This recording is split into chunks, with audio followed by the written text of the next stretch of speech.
Hello YouTube, welcome to Caf Chats, and today we're talking about what might be the biggest gig of all time for British indie music. I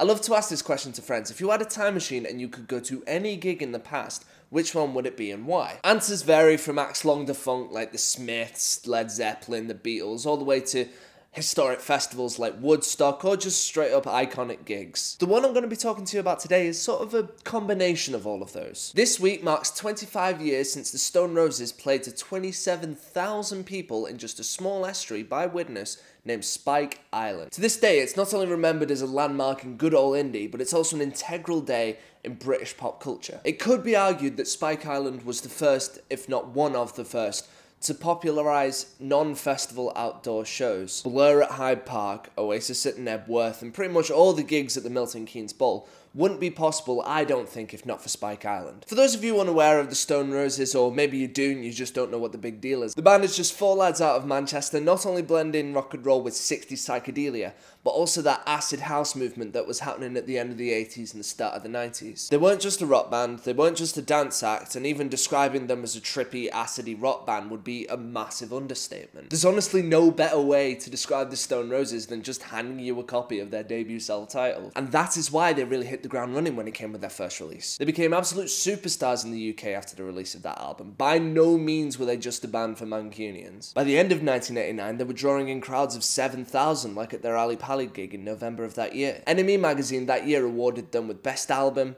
Band of the Year, Best New Band, and Best Single for Fool's Gold. Anyway, there's the context for the Stone Roses. That's where they're at going into the 90s.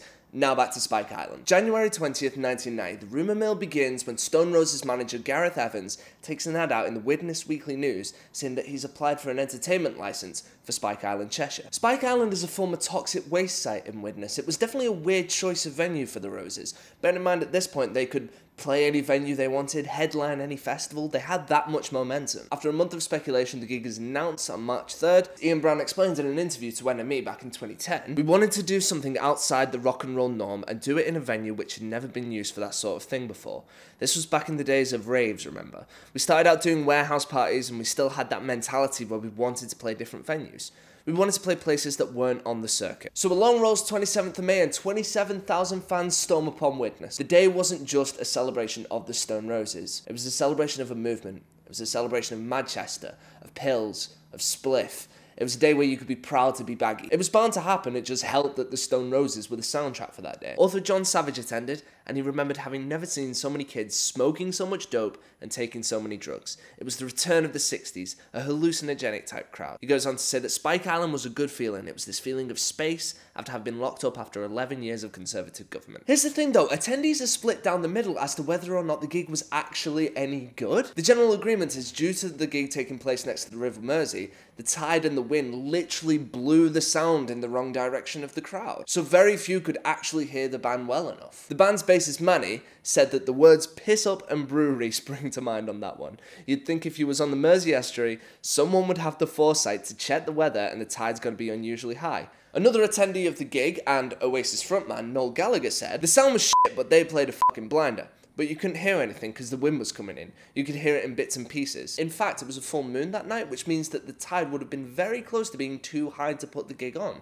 So 27,000 people would have had to be rushed off the island." But Noel Gallagher does say it best when he says, "It was a shit gig, but that wasn't the point. The point was all the people there. The Stone Roses needn't have played a note at that gig. The job was already there when the people were there." I'll always roll my eyes a little when the 30-somethings come up to me when I'm DJing and tell me to play some proper indie like the Stone Roses. But to be honest, I can completely understand why they've touched so many people and how strong their legacy shone in the late 80s and early 90s. That passion, that love of Manchester and the feeling of local boys taking over the world was none more apparent on the 27th of May 1990 at Spike Island. When the 27,000 people on stage saw Ian Brown holding that globe, they truly believed in him and his bandmates, that they not only meant something to them, but the world, and they did. So there you have it, Spike Island. If you're interested in learning more about it in a visual sense, I really do recommend you check out the Shane Meadows documentary Made of Stone. It's about their reunion, but it has a lot of archival footage as well, especially of that gig.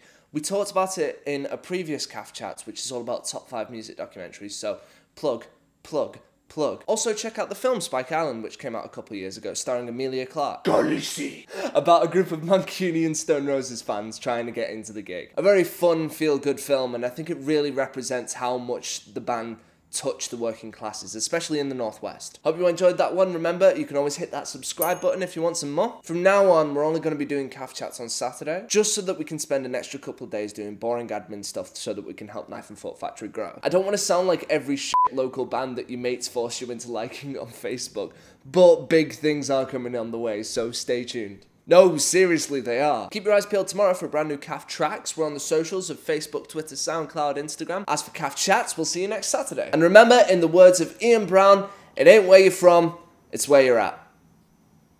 That isn't relevant in the slightest, I just thought it'd be a really cool way to end things.